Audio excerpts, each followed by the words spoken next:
भारत माता की, भारत माता की। नमस्कार।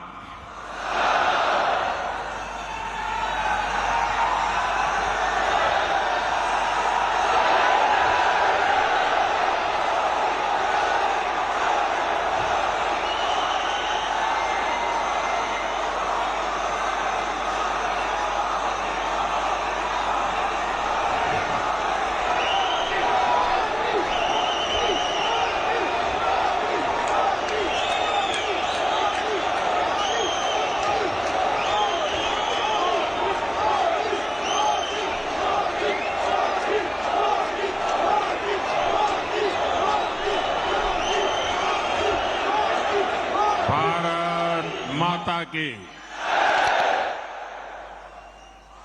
मध्य प्रदेश की धरती भाजपा को दुनिया का सबसे बड़ा राजनीतिक दल बनाने में इस धरती की बहुत बड़ी भूमिका है।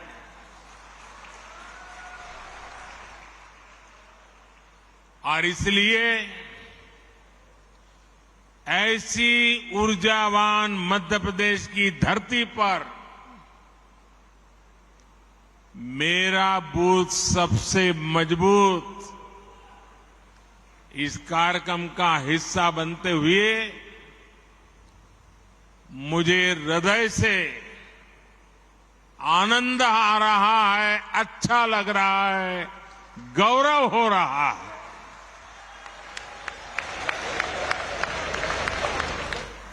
अभी कुछ ही देर पहले ही मुझे देश के 6 राज्यों को जोड़ने वाली 5 वंदे भारत ट्रेनों को एक साथ हरी झंडी दिखाने का अवसर भी मिला है।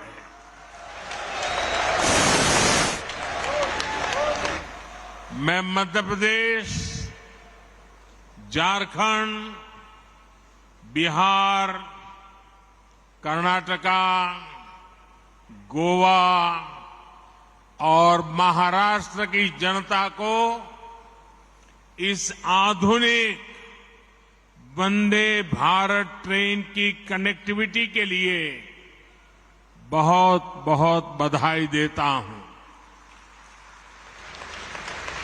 और इसमें मैं एमपी को भी विशेष बधाई दूंगा, क्योंकि आज एक साथ 2 वंदे भारत ट्रेनें ये मेरे मध्य प्रदेश के भाई बहनों को मिली है। अभी तक यात्री भोपाल से दिल्ली के बीच वंदे भारत एक्सप्रेस के सफर का आनंद ले रहे थे। अब भोपाल से इंदौर और भोपाल से जबलपुर का सफर तेज भी होगा, आधुनिक भी होगा और सुविधा से संपन्न भी होगा। साथियों, मैं जानता हूं कि आप सभी अपने अपने बूथ में वर्ष भर बहुत व्यस्त रहते हैं। केंद्र सरकार के 9 वर्ष पूरे होने पर देश भर में जो कार्यक्रम हो रहे हैं और उसमें आप लोग जो मेहनत करते हैं, दिन रात जुटे रहते हैं, उसकी जानकारियां लगातार मुझ तक पहुंच रही है। मैं जब अमेरिका और मिस्र में था तब भी आपके प्रयासों के बारे में मुझे लगातार जानकारी मिलती रहती थी।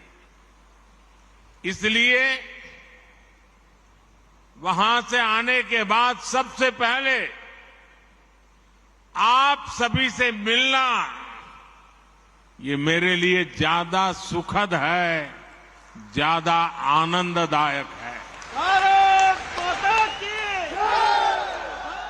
साथियों,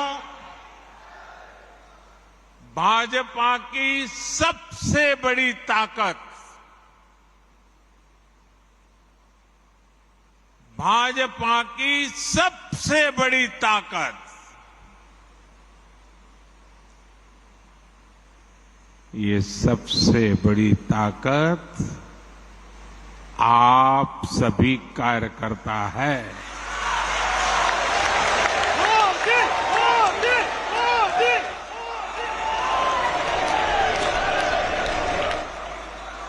और मैं नड्डा जी का, केंद्रीय भारतीय जनता पार्टी के नेतृत्व का, राज्यों के भाजपा के नेतृत्व का, मध्य प्रदेश भाजपा नेतृत्व का हृदय से अभिनंदन करता हूं इस कार्यक्रम की रचना के लिए, क्योंकि आज मैं एक साथ बूथ में काम करने वाले करीब 10 लाख कार्यकर्ताओं को वर्चुअली संबोधित कर रहा हूं। आप तो इतने लोग यहां हैं, लेकिन देश का हर पोलिंग बूथ आज यहां आपसे जुड़ा हुआ है। शायद किसी भी राजनीतिक दल के इतिहास में ग्रास रूट लेवल पर ऑर्गेनाइज वे में इतना बड़ा कार्यक्रम कभी नहीं हुआ होगा। इतना बड़ा कार्यक्रम आज हो रहा है। एक और बात मैं गर्व से आज कहना चाहता हूं, मुख्यमंत्रियों की मीटिंग होना, पार्टी के अध्यक्षों की मीटिंग होना, महासचिवों की मीटिंग होना, प्रदेश कार्य समितियों की मीटिंग होना, जिला कार्य समिति, मंडल कार्य समिति होना, ये तो शायद लंबे अरसे से चल रहा है, होता भी है, लेकिन सिर्फ और सिर्फ बूथ का नेतृत्व करने वाले लोगों का सम्मेलन इतिहास में पहली बार होता होगा।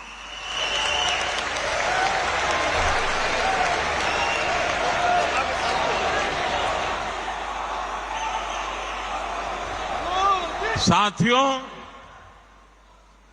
आप सिर्फ बीजेपी ही नहीं, आप सब सिर्फ दल ही नहीं, देश के संकल्पों की सिद्धि के भी मजबूत सिपाही है। भाजपा के हर कार्यकर्ता के लिए देश हित सर्वोपरि है। दल से बड़ा देश है। जहां दल से बड़ा देश हो, ऐसे कर्मठ कार्यकर्ताओं से बात करने के का मेरे लिए भी एक मंगल अवसर है। मैं भी बहुत उत्सुक हूं।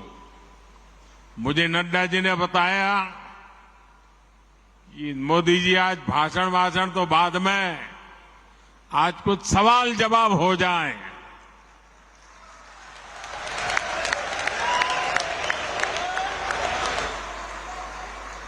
मैंने भी बात को मान लिया। आइए बातचीत का सिलसिला शुरू करते हैं। हमारी बहन जी वहां से जैसे भी आगे आज्ञा करेगी, मैं अपनी गाड़ी आगे चलाऊंगा।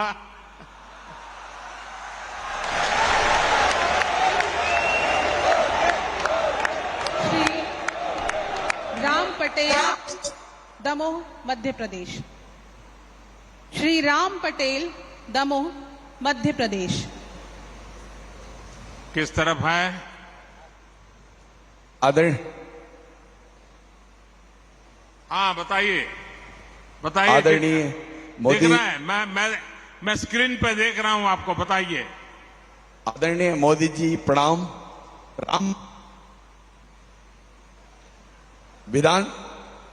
राम पटेल दमोह से टिकट का प्रभारी हूं। बूथ 171 दमोह से आपको प्रणाम करता हूं। आपसे मैं प्रश्न करना चाहता हूं, आपने भी खुद मंडल स्तर पर तक कार्यकर्ता बन करके काम किया है। ऐसे में आप राजनीति के अतिरिक्त सामाजिक जुड़ाव को कैसे देखते हैं? आपसे पूछना चाहता हूं आदरणीय प्रधानमंत्री जी। एक तो मुझे अच्छा लगा कि आप रोज की राजनीति की आपाधापी के बजाय किसी और दिशा में सवाल को लाए हैं। आप बैठिए, मेरा जवाब थोड़ा लंबा हो जाएगा। आप बैठिए आराम से। देखिए, जो एक बूथ होता है वो अपने आप में एक बहुत बड़ी इकाई है। हमें कभी भी बूथ की इस इकाई को छोटा नहीं समझना चाहिए। हमें अपने बूथ में राजनीतिक कार्यकर्ता से भी ऊपर उठकर समाज के लिए सुख दुख के साथी के रूप में अपनी पहचान बनानी चाहिए। और बहुत सी ऐसी चीजें होती हैं जिसमें जमीन का फीडबैक बहुत जरूरी होता है। जो बूथ के हमारे साथी हैं वे इसमें बहुत बड़ी भूमिका निभाते हैं। प्रधानमंत्री भी या मुख्यमंत्री भी अगर कोई सफल नीति बनाता है तो मान लेना किसी न किसी बूथ के कार्यकर्ता के दी हुई जानकारी की ताकत बहुत बड़ी होती है। हम भारतीय जनता पार्टी के कार्यकर्ता उनमें से नहीं है जो एयर कंडीशन कमरों में बैठकर पार्टियां चलाते हैं और फतवे निकालते रहते हैं। हम तो वो लोग हैं जो गांव-गांव जाकर गर्मी हो, बारिश हो, कड़कड़ाती ठंड हो, हर मौसम, हर परिस्थिति में जनता के बीच जाकर के खुद को खपाने वाले यहां लोग हैं। और इस वजह से बूथ का बहुत मजबूत होना बहुत स्वाभाविक है। मुझे याद है कि अगर ये बूथ कमेटी नहीं होती तो शायद ही कभी उज्ज्वला योजना का विचार ही नहीं आता।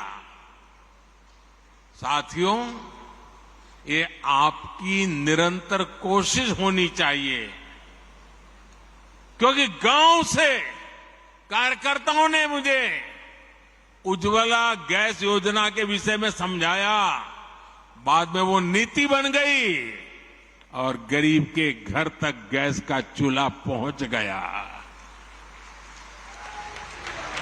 साथियों, भाजपा की बूथ कमेटी की पहचान सेवा से होनी चाहिए। बूथ के अंदर रोज आंदोलन संभव नहीं है, तू मैं संभव नहीं है। और इसके लिए बूथ की अंदर भाजपा की पहचान सेवाधारी की होनी चाहिए, सेवा भाव की होनी चाहिए। और इसके लिए छोटे छोटे समझे जाने वाले काम जो लोगों को बहुत छोटे लगते हैं लेकिन बहुत उपयोगी होते हैं। अब जैसे गांव में कहीं न कहीं तो आपको बैठने की वो जगह होगी, किसी पेड़ के नीचे बैठते होंगे, किसी चाय के ठेले के पास जाके बैठते होंगे। क्या कभी आपने सोचा है कि सुबह अखबार पढ़ लिए, शाम को दोपहर के बाद वहां जाएंगे, एक खटिया में सारे अखबार लगा देंगे और गांव वालों जिसको भी अखबार पढ़ना होगा वहां आएगा, बैठेगा, अखबार पढ़ेगा, देश और दुनिया की बात करेगा। आपने तो अखबार पढ़ लिया था, लेकिन वो अखबार अब पूरे बूथ के लोगों के काम आ रहा है। देखिए, कोई खर्चा नहीं, वो आपको आपका नेता मानने लग जाएगा कि नहीं मानने लग जाएगा। कभी कभी हम अखबार में एडवर्टाइजमेंट देखते हैं, भारत सरकार की एडवर्टाइजमेंट आती है, राज्य सरकार की एडवर्टाइजमेंट आती है, अपने पार्टी के नेताओं की तस्वीर उसमें होती है। क्या हम एक नियम बना सकते हैं कि अपने बूथ के अंदर एक जगह फिक्स करें और अखबार में जो एडवर्टाइजमेंट आई है उसको उस दिन काट करके उसको एक बड़ा बोर्ड बना करके वहां लटका दें। आपके बूथ के लोगों को पता चल जाएगा कि भाई आज की खबर कहां है, उस पेड़ के नीचे वो लटकता है ना, चलो वहां चले जाते हैं, देख लेते हैं। बहुत बड़ी ताकत बन जाती है। एक छोटा सा ब्लैक बोर्ड बना सकते हैं बूथ के अंदर। आप हर दिन एक कार्यकर्ता को जिम्मेवारी दो, आज भाजपा की जो अच्छी खबरें हैं, देश की अच्छी खबरें हैं, वो ब्लैक बोर्ड में देख लीजिए। बूथ के लोग आएंगे, जाएंगे, जरूर पढ़ेंगे। मैंने एक कार्यकर्ता देखा, वो फर्स्ट एड बॉक्स अपने यहां रखता था। वो फर्स्ट एड बॉक्स के कारण उस इलाके के सारे लोग उसके घर आते जाते रहते थे। इससे गांव के लोगों में विश्वास बढ़ेगा कि अगर कोई समस्या हुई, कोई उपचार करवाना है, तो वो भाजपा के अपने भाई है ना, उसके घर में फर्स्ट एड बॉक्स है, चलो भाई पहुंच जाते हैं। घर में किसी की बीमारी है, थर्मोमीटर चाहिए, चलो उसके यहां से ले आते हैं। घर में कोई तकलीफ है, चलिए गर्म पानी की थैली चाहिए, चलिए उनके यहां मिल जाएगी, मांग करके ले आते हैं। आप एक सामाजिक नेता बन जाएंगे। देखिए, बूथ के अंदर संघर्ष की जरूरत नहीं होती है, सेवा ही एकमात्र माध्यम होता है।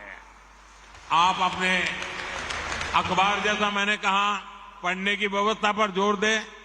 कुछ अपने मैगजीन होते हैं, कमल संदेश है, और भी हमारी पार्टी के कई अखबार निकलते हैं। जैसे मैं गुजरात में था, वहां मनोगत नाम का अखबार निकलता था।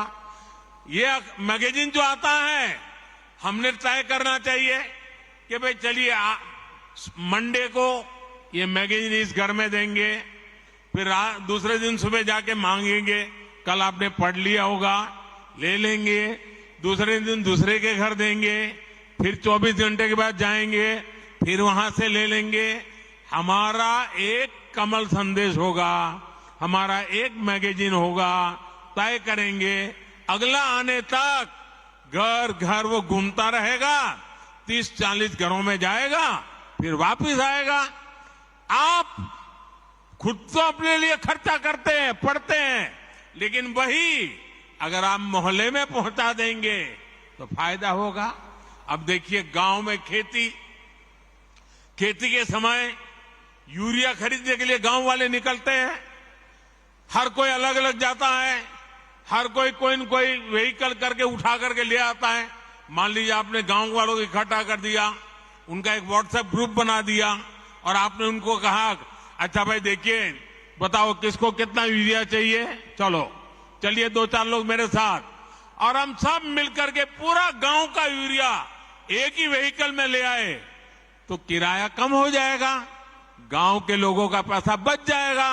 वो आपको तारीफ करेंगे कि नहीं करेंगे? आपका गौरवगान करेंगे कि नहीं करेंगे? आपका कोई खर्चा हुआ क्या? नहीं हुआ।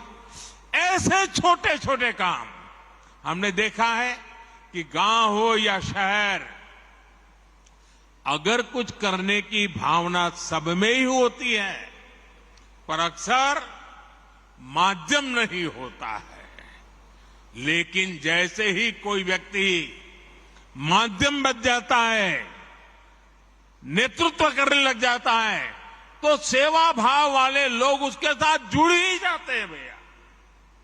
अगर कोई व्यक्ति घर घर जाकर कहता है कि कोई पुरानी किताब है तो मुझे दे दीजिए, आप देखेंगे हर घर से बच्चे आकर खुद अपनी किताब आपको पुरानी दे देंगे।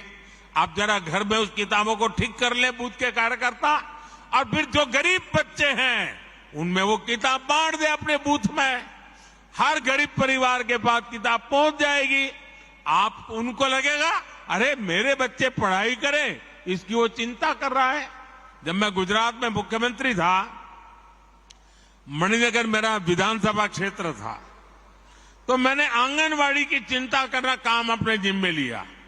अपने कार्यकर्ताओं को तैयार किया, भाई आपको आंगनवाड़ी में चक्कर काटना है और क्या करना है, किसी न किसी नए साथी को ले जाओ।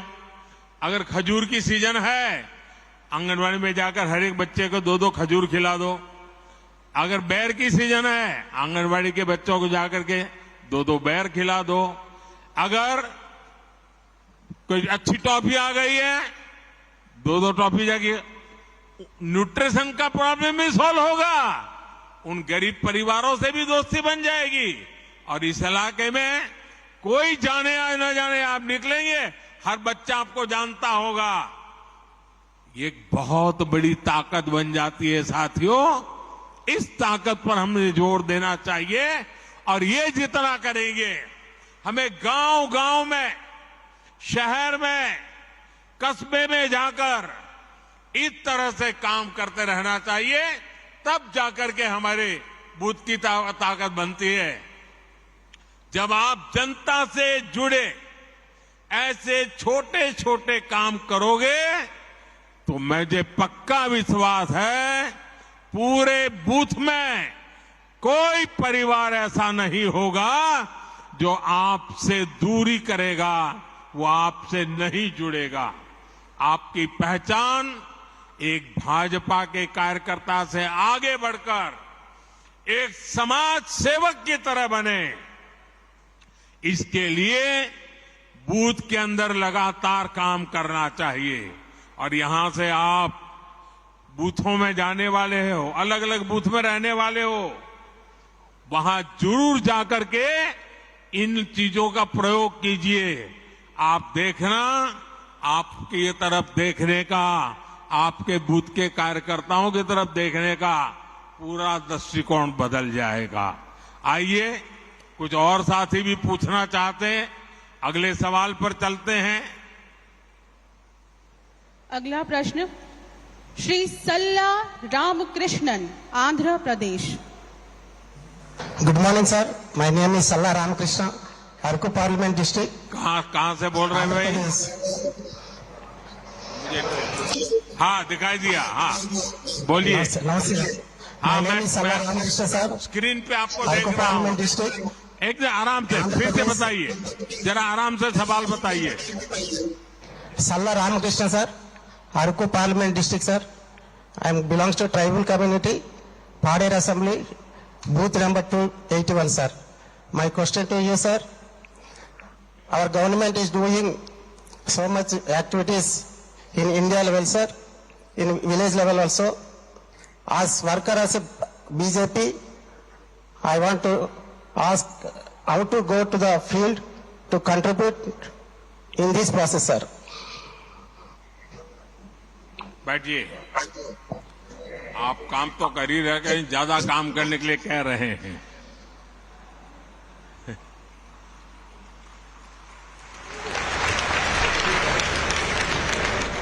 देखिए, कार्यकर्ता के दिल में और ज्यादा काम करने की भूख होना, ये भी बहुत बड़ी ताकत है।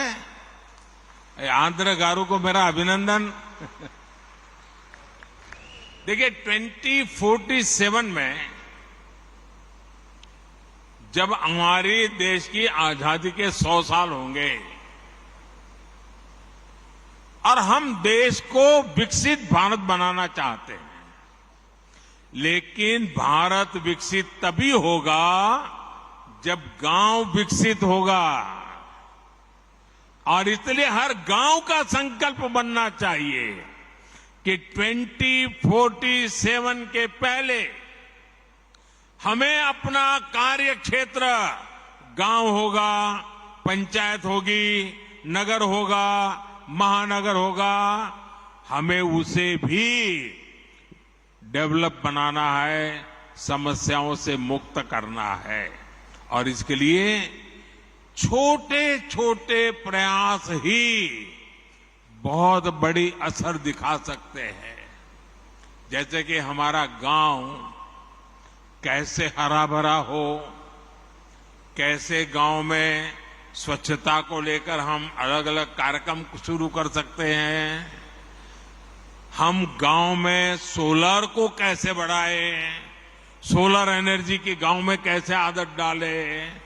आज भारत सरकार सोलर एनर्जी पर इतना जोर दे रही है, हमारे भाजपा बूथ कार्यकर्ता ये ठान ले कि अगर किसी गांव में 100 घर है तो अगले 2 साल में वहां सौर ऊर्जा का ज्यादा से ज्यादा उपयोग हो। हमारे किसान हो, उनको समझाएं, सोलार पंप का उपयोग करिए, आपका पैसा भी बच जाएगा। ज्यादा से ज्यादा लोग कैसे सोलार लगवाए, हम उनको प्रेरित करें। काम सरकार का नहीं है, जनता जनार्दन में ले जाने का एक सकारात्मक तरीका है। उसमें बैंकों से जो कैसे मदद मिलती है, उनको बैंकों से मदद कैसे दिलवाए, आर्थिक सहयोग बैंकों से मिलता है, उन तक कैसे पहुंचे, उनको इनकी जानकारियां हम कैसे दें। आप जानते हैं केंद्र सरकार के प्रयासों से स्कूलों में ड्रॉप आउट रेट बहुत तेजी से कम होता जा रहा है, लेकिन फिर भी भाजपा कार्यकर्ता ये सोचे कि मैं जिस बूथ में काम करता हूं वहां कोई ड्रॉप आउट नहीं होगा। बेटा हो या बेटी 100% पढ़ेंगे, इसके लिए मैं काम करूंगा। मुझे बताइए, भाजपा के कार्यकर्ताओं को काम करना चाहिए कि नहीं करना चाहिए? आपका बूथ मजबूत होगा कि नहीं होगा? आपके गांव में से अशिक्षा जाएगी कि नहीं जाएगी? कोई बच्चा अगर बीच में स्कूल छोड़ रहा है, हम उसको पहचान ले, उसको मिलने जाए, उसके मां बाप को मिलने जाए, उसको स्कूल ले जाए, सेवा भी होगी, भाजपा का काम भी हो जाएगा। अगर उसको कोई आर्थिक परेशानी है, किताब नहीं है, लिखने के लिए नोटबुक नहीं है, आप गांव के 2 लोगों से कहेंगे आओ भाई इन 2 बच्चों के लिए भी 2 नोट ले आइए, उनको यूनिफॉर्म नहीं है, आओ भाई 2 बच्चों के लिए यूनिफॉर्म ले आओ। आप देखिए धीरे धीरे आप परिवर्तन ले आएंगे। अब कुछ बच्चे कुपोषित होते हैं, हम गांव के अंदर कुपोषण कैसे मिटा सकते हैं? मैंने अभी बताया मेरा मणिनगर का अनुभव, हम गांव के लोगों को ले जा सकते हैं। इतना ही नहीं, किसी को कहेंगे भाई जन्मदिन आंगनवाड़ी में मनाओ, आपके पिताजी की मृत्यु की तिथि है आंगनवाड़ी में मनाओ, आपकी शादी की सालगिरह है आंगनवाड़ी में मनाओ, घर से कुछ बना करके ले आओ, चलो इन 30-40 बच्चे होते हैं खिलाओ, कुपोषण भी जाएगा और उनको अपना जन्मदिन मनाने का आनंद भी आएगा। मैं मानता हूं कि हमने ऐसे तरीके ढूंढने चाहिए। और जितने जैसे जहां पर डेयरी का काम है वो दूध इकट्ठा कर करके पिला सकते हैं। मैं समझता हूं कि यही तरीके होते हैं जिन तरीकों से हम बहुत तेजी से आगे बढ़ सकते हैं। और मैं मानता हूं इसका आदत लोगों को भी लगेगा, ऐसा नहीं है कि नहीं लगेगा। और इसलिए मेरा आग्रह है कि हम इन बातों को ज्यादा महत्व दें। अपने गांव के अंदर इसी प्रकार से काम को, अब जैसे अंकुरित मूंग होता है, अंकुरित चना होता है, अपने घर में करें 100 ग्राम इतना अंकुरित हो जाएगा। आपने वहां बांट दिया आंगनवाड़ी में, आंगनवाड़ी के बच्चों का कुपोषण से लड़ाई लड़ने की ताकत आएगी, पोषण बढ़ेगा। देखिए, सरकार की योजनाओं से ज्यादा समाज की शक्ति जुड़ जाती है तो निश्चित परिणाम अवश्य मिलते हैं। और हम चाहते हैं कि 2047 भारत को विकसित बनाना है, तो ऐसी हर छोटी चीजों को, हर समस्या से हमें मुक्ति लेना नहीं है। वो और मुक्ति हम लाएंगे तो हम परिणाम लाएंगे। आप जानते हैं कि देश में नई नेशनल एजुकेशन पॉलिसी बनी है। उसमें एक बात कही गई है कि बच्चों को प्रैक्टिकल नॉलेज, पढ़ाना कम, सीखना ज्यादा, टीचिंग नहीं लर्निंग। ये जब आया है, क्या कभी हम जाएं स्कूल में और मास्टर जी से बात करें कि चलो आज बच्चों को हम जरा बाहर ले जाते हैं, मैं भी साथ में आता हूं और बच्चों को बताएंगे, देखिए भाई बरगद का पेड़ कौन सा है, चलो देखो, नीम का पेड़ कहाँ है, देखो, चलो ढूंढ के लाओ कौन सा पेड़ है, फूल है तो कौन सा फूल है। बच्चों की पढ़ाई भी हो जाएगी। कभी कोई कुम्हार होगा गांव में, चलो भी आज कुम्हार के घर जाएंगे, वो मिट्टी को कैसे काम करता है, मिट्टी में से घड़ा कैसे बनाता है। यानी स्कूल तो जो करती होगी, लेकिन मेरा बूथ का कार्यकर्ता उसके साथ जुड़ जाता है तो उन बच्चों के जीवन में भी बदलाव आता है। और नई एजुकेशन पॉलिसी, हमारी नेशनल एजुकेशन पॉलिसी अपने आप लागू हो जाती है। कई ही हस्तशिल्पी होते हैं, चीजें कैसे बनाते हैं, बच्चे जब बारीक से देखते हैं कि सुई धागे से ऐसे ऐसे काम होता है, बच्चे का एक विश्वास बनता है, हम एक सामाजिक कार्यकर्ता बन जाते हैं। और इसलिए मैं बूथ के भाजपा से कार्यकर्ताओं से यही कहूंगा कि आप वहां के जन जीवन से जुड़िए, उनकी रोजमर्रा की जिंदगी से जुड़िए। उनकी रोजमर्रा की जिंदगी में राजनीति नहीं होती है, उनकी रोजमर्रा की जिंदगी में आगे बढ़ने का इरादा होता है। उस आगे बढ़ने के इरादे को पहचानिए और अपने आप को उसके साथ जोड़िए, वो आपके साथ जुड़ जाएगा। आपका बूथ मजबूत बनने से कोई रोक नहीं सकता है और इसके लिए हमने आगे बढ़ना चाहिए। आइए अगले सवाल की तरफ चलते हैं। अगले प्रश्न के लिए हमारे बीच श्री रिपू सिंह बिहार से।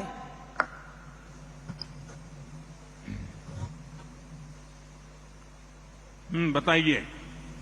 माननीय प्रधानमंत्री जी, मैं बिहार के पावन धरती से मैं आपको प्रणाम करता हूं। मेरा नाम रिपू सिंह हुआ। कहाँ से हैं आप जी? कहाँ से हैं? मैं मोतिहारी जिला से हूं। बताइए। मेरा प्रश्न यह है कि सरकार की कल्याणकारी योजनाओं को विकसित काम से जुड़े काम को ज्यादा से ज्यादा लोगों के पास कैसे पहुंचाया जा सकता है? बैठिए, मैं बताता हूं। कुछ बातें तो मेरी अभी मैं बता रहा था तब लिख लीजिए।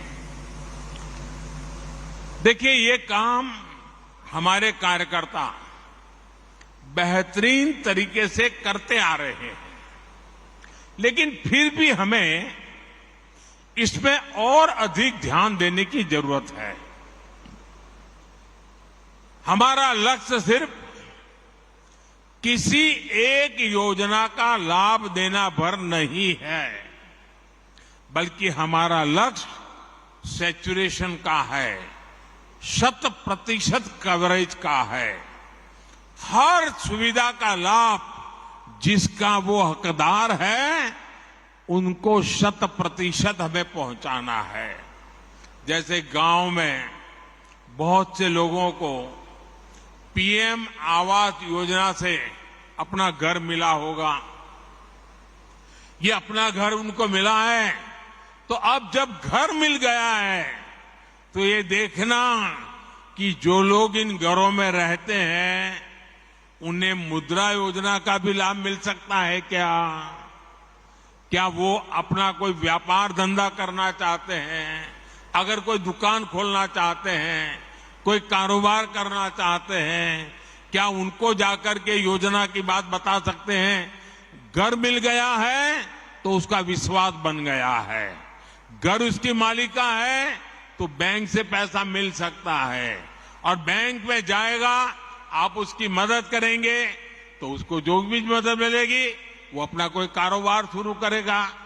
अगर उससे पूछिए भाई आपको आयुष्मान कार्ड मिला है क्या, गरीब परिवार को 5 लाख रुपए तक की बीमारी के समय मदद मोदी जी के यहां से आती है, ये बता करके उसको कार्ड दिखाइए और उसको बताइए देखिए अपने गांव के फलाने को ये लाभ मिला है, टिकने को मिला है, पड़ोस वाले गांव को उसको मिला है, तो उसका विश्वास बढ़ेगा। वो पहले बीमारी छिपाता था, छिपाएगा नहीं। ये सारे काम, ये सारी चीजें देखने का काम भाजपा के बूथ कार्यकर्ता एक दायित्व समझकर अगर करता है तो मैं समझता हूं कि सरकार की योजनाओं का सही लोगों को सही समय पे पूरा लाभ मिल सकता है। हमें ध्यान रखना चाहिए कि हमको गरीब को मुसीबत से मुक्त करना है।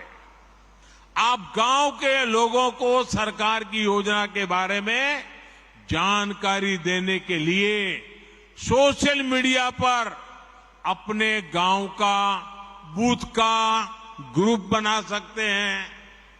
आप नमो ऐप पर अनेक योजनाओं की जानकारी उनको दे सकते हैं। आपको देखना चाहिए आपके बूथ के लोग आपके एमपी के साथ सोशल मीडिया में जुड़े हैं, आपके एमएलए के साथ जुड़े हैं, आपके प्रदेश अध्यक्ष राष्ट्रीय अध्यक्ष उनके साथ जुड़े हैं, नमो ऐप के साथ जुड़े हैं। इनको आपने जोड़ना चाहिए, इनको सिखाना चाहिए, इससे उनको सभी योजनाओं का पता चलेगा और ये सारी बातें उनकी स्थानीय भाषा में होती है, अंग्रेजी जानने की जरूरत नहीं पड़ती है। जिस भाषा में लोग समझते हैं उस भाषा में आप जानकारी उनको पहुंचा सकते हैं। जब लोग मिले तो आप बताइए कि उस पर चर्चा कीजिए, उनसे बातें कीजिए। साथियों, एक चीज और मैं बीजेपी के हर कार्यकर्ताओं को कहना चाहता हूं, जब हम अपनी एक बात को तुलनात्मक तरीके से कहते हैं तो सामान्य मानवी को ज्यादा समझ आता है और इसके लिए हमें अध्ययन करना चाहिए। हमने अपने मोबाइल में लिख करके रखना चाहिए, अपनी डायरी में लिख करके रखना है। जब हम गैस कनेक्शन की बात करते हैं तो याद दिलाते हैं कि पहले इसी के लिए गैस कनेक्शन के लिए कहां कहां चक्कर काटना पड़ता था, किसकी सिफारिश लानी पड़ती थी, कितना भ्रष्टाचार करना पड़ता था। ये मोदी जी आए तब से सारा गया और आपको पहुंच रहा है। जब ये याद कराओगे ना तब उनको अपने काम की कीमत समझ में आएगी और इसका फर्क पड़ता है। आज देखिए, उज्ज्वला योजना की वजह से गैस कनेक्शन मिलना कितना आसान हो गया है, उनको कितना लाभ हो गया है। तो हम जब कोई भी बात तुलना के साथ समझाते हैं तो वो लोगों को ज्यादा याद रहता है। आप देख रहे हैं कि आज हर घर जल योजना के तहत कितना बड़ा काम हो रहा है। नल से जल 2019 के बाद जब से ये योजना शुरू हुई है तब से 9 करोड़, ये याद रखना चाहिए आपने, 9 करोड़ नए घरों में नल से जल पहुंचने लगा है। मुझे मध्य प्रदेश के ही लोग बताते हैं कि ऐसे गांव में लोग अपनी बेटियों को शादी नहीं करते थे क्योंकि पानी की समस्याएं थी। आज हमने उन समस्याओं का समाधान किया है। आज जब गांव में नल से जल पहुंचने लगा है तो वहां जो बच्चे कंवारे रह जाते थे ना, उनकी शादी होने लगी है। इसलिए जब हम पुरानी परिस्थितियों से तुलना करके अपनी बात करते हैं तो इसका एक बहुत बड़ा अलग ही प्रभाव पड़ता है। आइए, और मुझे विश्वास है कि हम इन बातों को ठीक से करेंगे। अब एक अगले सवाल की तरफ चलते हैं।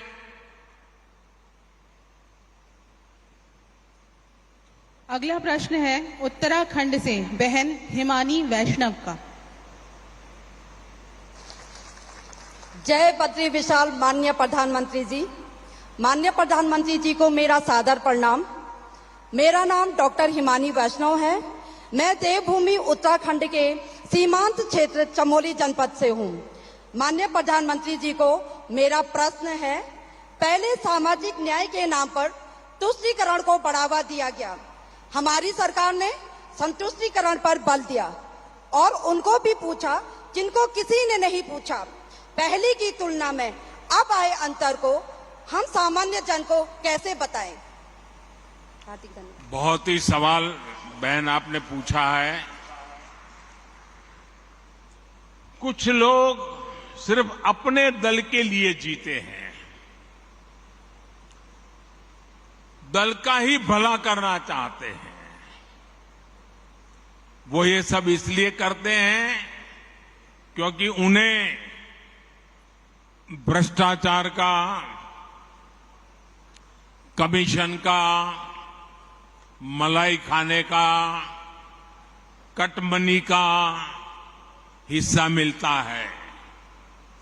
उन्होंने जो रास्ता चुना है उसमें ज्यादा मेहनत नहीं करनी पड़ती और ये रास्ता है तुष्टीकरण का, वोट बैंक का, गरीब को गरीब बनाए रखने, वंचित को वंचित बनाए रखने से ही उनकी राजनीति चलती है।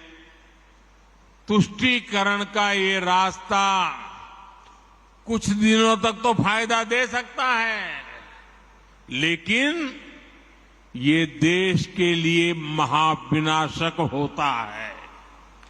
ये देश के विकास को रोक देता है, देश में तबाही लाता है, देश में भेदभाव पैदा करता है, समाज में दीवार खड़ी करता है।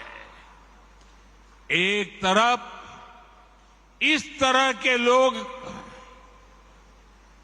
जो तुष्टीकरण करके अपने स्वार्थ के लिए छोटे छोटे कुनबे दूसरों के खिलाफ खड़े कर देते हैं, और दूसरी तरफ हम भाजपा के लोग हैं, हमारे संस्कार अलग हैं, हमारे संकल्प बड़े हैं और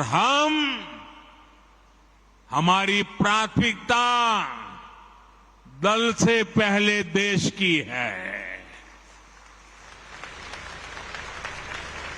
और हम सब ये मानते हैं कि जब देश का भला होगा तो सबका भला होगा, जब सबका भला होगा तो देश आगे बढ़ेगा। और इसलिए भाजपा ने ये तय किया है कि हमें तुष्टीकरण के रास्ते पर नहीं चलना है, वोट बैंक के रास्ते पर नहीं चलना है। हमारा रास्ता कौन सा है? हम मानते हैं कि देश का भला करने का रास्ता तुष्टीकरण नहीं है, तुष्टीकरण नहीं है, तुष्टीकरण नहीं है। सच्चा रास्ता है संतुष्टीकरण, संतुष्टीकरण, संतुष्टीकरण। आज देश में जहां भी भाजपा सरकार है वहां हम संतुष्टीकरण के अभियान में लगे हैं। संतुष्टिकरण का रास्ता मेहनत वाला रास्ता होता है, उसमें पसीना बहाना पड़ता है। अगर बिजली मिलेगी तो सबको मिलेगी, तब लोग संतुष्ट होंगे।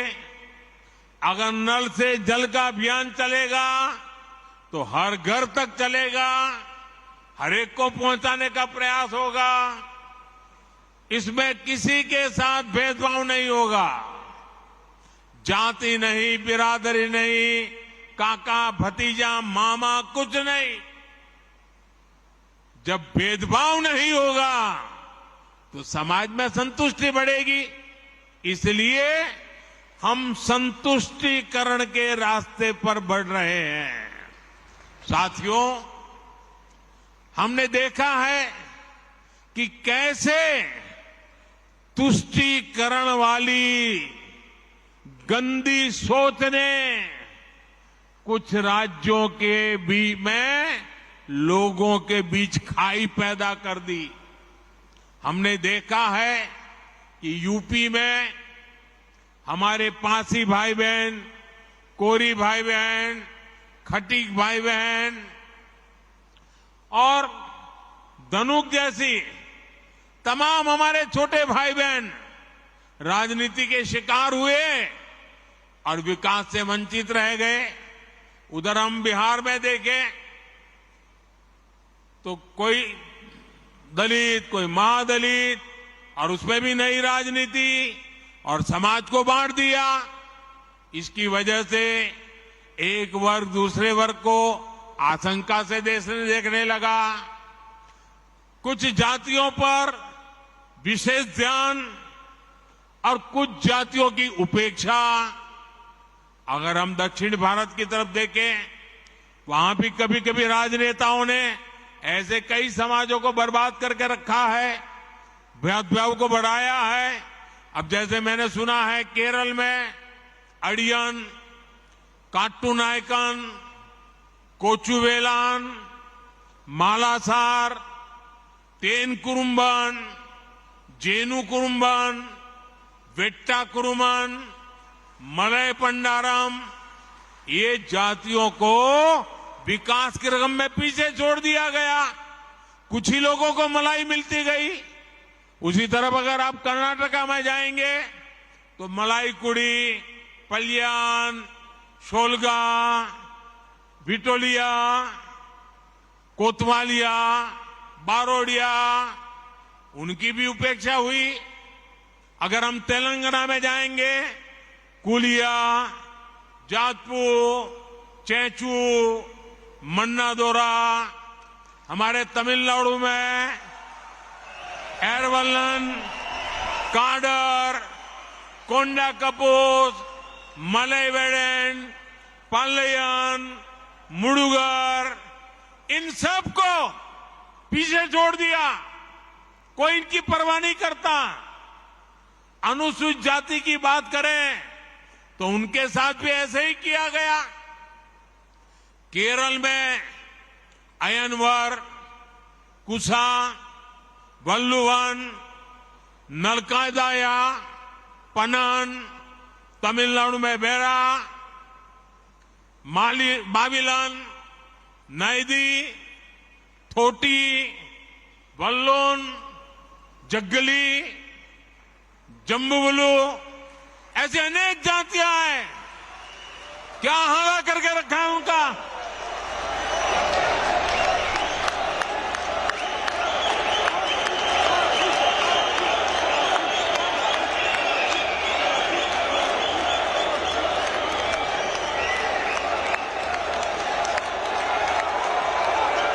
मेरे पास लंबी लिस्ट है। तेलंगाना में बारीकी, बाबूरी, अखामला, मस्ती मातंगी, पमीड़ी जातियों को ये तुष्टीकरण की राजनीति ने उनको बर्बाद करके छोड़ा। भाइयों बहनों, वोट बैंक की राजनीति में गुमंतु जनजातियों की कोई परवाह नहीं की गई।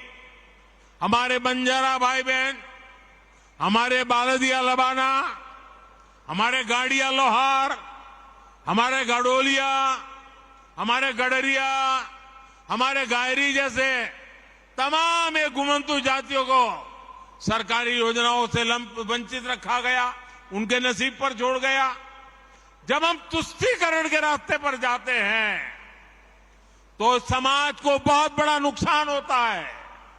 साथियों, पिछले 9 वर्षों में हमने ऐसे छोटे छोटे हर परिवार की, समाज के छोटे छोटे तबके की सूद ली, जिनकी पहले किसी ने सूद नहीं ली थी। आप देखिए, पीएम स्वनिधि योजना के तहत रेडी पटरे ठेले फुटपाथ पर माल बेचते हैं, सब्जी बेचते हैं, ऐसे साथियों को पहली बार हमने बैंक में ले गए, बैंक के दरवाजे खोल दिए और उनसे बैंक से आसान कम ब्याज से पैसे दिलाने का काम किया। इसी प्रकार इस वर्ष के बजट में हम पीएम इस बार आने वाला है थोड़े दिन में, आपके पास भी कुछ सुझाव है तो मुझे भेजना।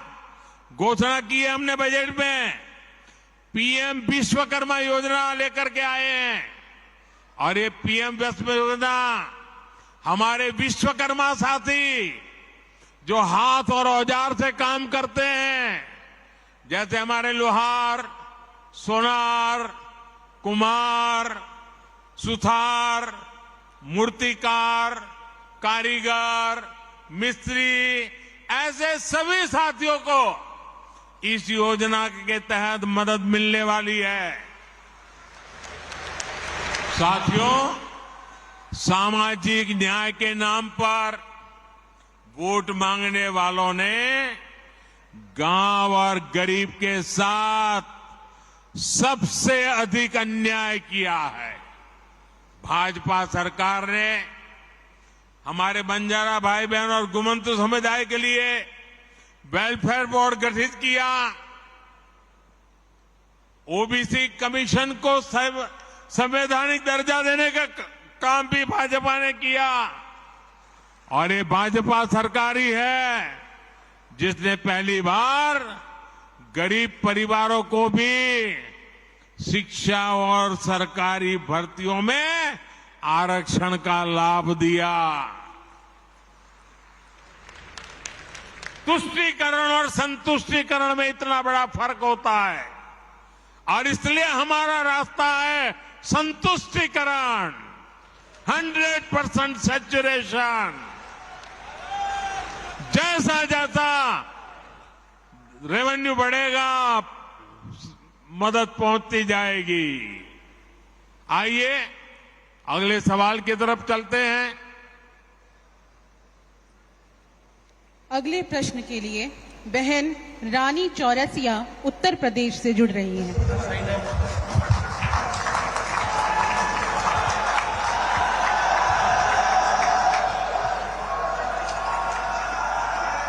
जय जय शीतला माता की। देश के यशस्वी प्रधानमंत्री जी को मेरा बहुत बहुत प्रणाम है। प्रधानमंत्री जी वोट बैंक की राजनीति करने वाले उन्होंने देश को बहुत नुकसान पहुंचाया है। जैसे ही मोदी जी बड़ा काम देश के लिए करते हैं, इनका विरोध का नारा 7वें आसमान पे पहुंच जाता है।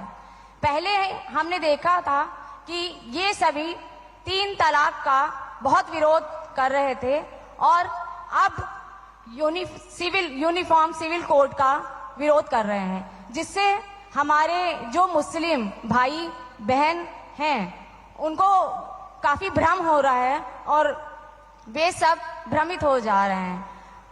कैसे इनको हम समझाएं? कृपया अपना मार्गदर्शन प्रदान करें। एक तो मैं आपको बधाई देता हूं, आपने ये सवाल पूछा इस सवाल से मैं पूरा विश्वास से कह सकता हूं कि आप जमीन से जुड़ी हुई कार्यकर्ता है, लोगों के बीच रह करके लोगों के सुख दुख को जानने वाली बहन है आप, और इसलिए मैं पहले तो आपको बधाई देता हूं। देखिए, मुझे लगता है, यानी देखिए, हमें थोड़ा अध्ययन करना चाहिए। मुझे लगता है कि जो भी 3 तलाक के पक्ष में बातें करते हैं, 3 तलाक की वकालत करते हैं, ये वोट बैंक भूखे लोग मुस्लिम बेटियों के साथ बहुत बड़ा अन्याय कर रहे हैं।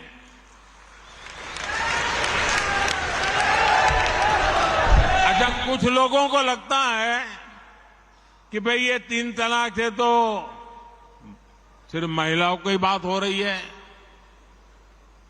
3 तलाक से जो नुकसान होता है ना, वो सिर्फ बेटियों को होता है ऐसा नहीं है, उसका दायरा उससे भी बड़ा है। आप सोचिए, बहुत ही अरमानों के साथ बेटी को शादी कर करके ससुराल भेजा हो और 8-10 साल के बाद 3 तलाक कह करके उसको कोई निकाल दे, तो उस मां बाप का क्या होगा जिसके घर में बेटी वापिस आती है? उस भाई का क्या होगा? वो भाई, पिता, सब उस बेटी की चिंता में इतने दुखी हो जाते हैं। इसलिए 3 तलाक से सिर्फ बेटियों को ही अन्याय होता है इतना नहीं, पूरे परिवार तबाह हो जाते हैं, माता, पिता, भाई सब दुखी हो जाते हैं। और देखिए, दुनिया के अनेक मुस्लिम बाहुल्य देश, इसका इस्लाम से संबंध होता तो दुनिया का कोई मुस्लिम देश 3 तलाक खत्म नहीं करता। मुस्लिम बाहुल्य देश जहां पूरी तरह इस्लाम राज्य है, वहां भी 3 तलाक बंद कर दिया है। मैं परसों इजिप्ट में था, मिस्र में था। मिस्र में, इजिप्ट में 90% से ज्यादा सुन्नी मुसलमान समाज है, और इजिप्ट में आज से 80-90 साल पहले 3 तलाक की प्रथा को समाप्त कर दिया। हमसे 90 साल पहले। अगर 3 तलाक इस्लाम का जरूरी अंग है तो पाकिस्तान में क्यों नहीं होता भाई? अगर 3 तलाक इस्लाम का जरूरी अंग है तो इंडोनेशिया में क्यों नहीं होता? अगर 3 तलाक इस्लाम का जरूरी अंग है तो कतर, जॉर्डन, सीरिया, बांग्लादेश, ये तो सारे मुस्लिम बस्ती वाले देश हैं, वहां पर उनको बंद क्यों कर दिया? मैं समझता हूं कि मुसलमान बेटियों पर 3 तलाक का फंदा लटका कर कुछ लोग उन पर हमेशा अत्याचार करने की खुली छूट चाहते हैं। यही लोग 3 तलाक का समर्थन भी करते हैं, और मैं जानता हूं कि इसलिए ही मेरी मुस्लिम बहनें, बेटियां, मैं जब भी जहां जाता हूं वो भाजपा के साथ खड़ी रहती है, मोदी के साथ खड़ी रहती है। साथियों, भारत के मुसलमान भाई बहनों को भी ये समझना होगा कि कौन से राजनीतिक दल उन्हें भड़का करके उनका फायदा लेने के लिए उनको बर्बाद कर रहे हैं। आजकल हम देख रहे हैं कि यूनिफॉर्म सिविल कोड के नाम पर ऐसे लोगों को भड़काने का काम हो रहा है।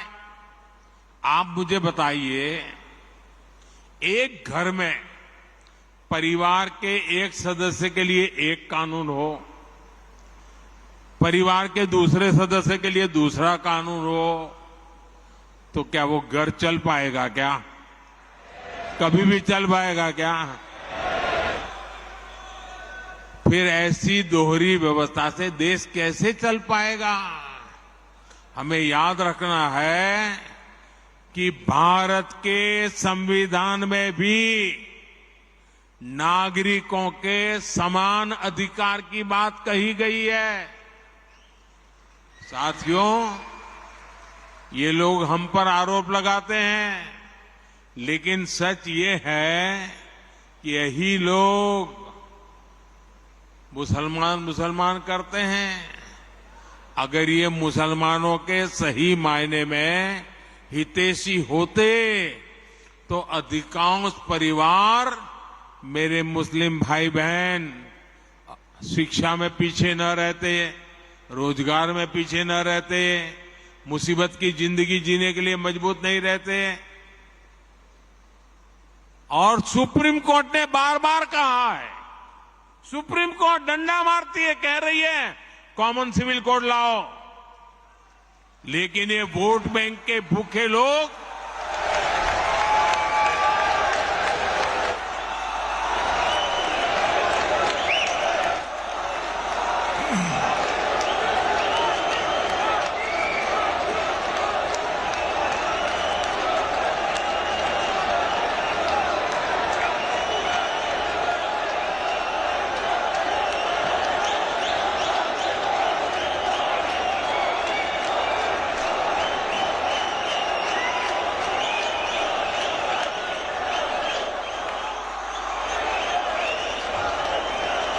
अच्छा, मैं आपको एक और बात बताना चाहता हूं।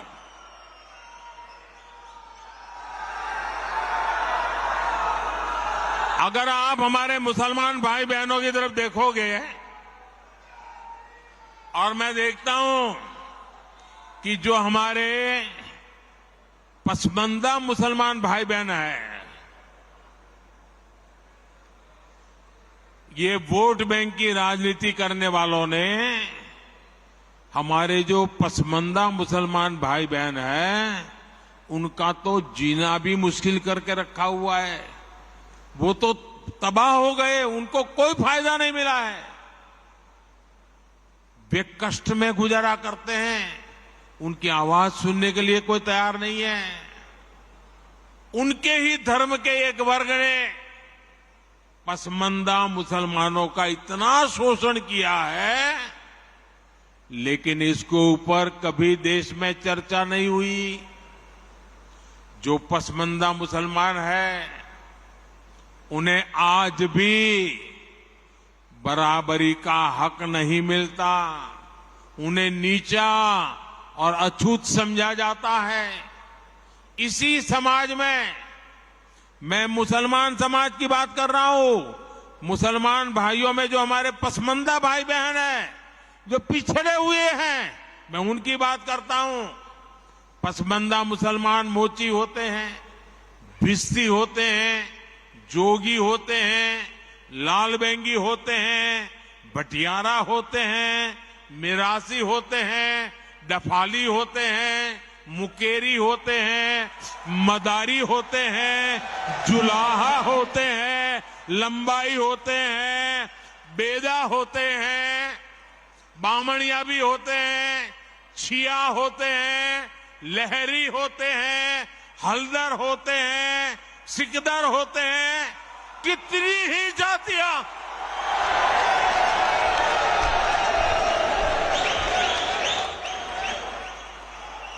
ये सब इतने पिछड़े रहे हैं, इनके साथ इतना भेदभाव हुआ है।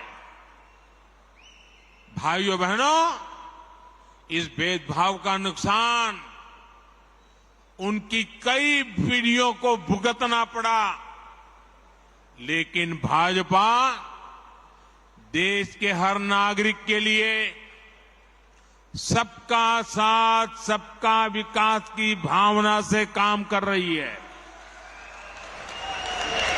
आयुष्मान भारत योजना ने उन्हें भी स्वास्थ्य सुविधा का हक दिया है। पीएम आवास योजना के तहत उन्हें भी अपना पक्का घर मिल रहा है। बीजेपी के कार्यकर्ता जब इन तथ्यों और तर्कों के साथ मुसलमान भाई बहनों के पास जाएंगे तो उन्हें ज्यादा बेहतर तरीके से समझाएंगे और उनका भ्रम भी दूर होगा। और इसलिए आपने जो सवाल मुझे बहन जी पूछा है, बड़े विश्वास के साथ जाइए और उनके सुख दुख दूर करने में, उनकी कठिनाइयों को दूर करने में एक कार्यकर्ता के नाते समानता का भाव से आप प्रयास कीजिए। जरूर वो आपकी बात मानेंगे, समझेंगे भी।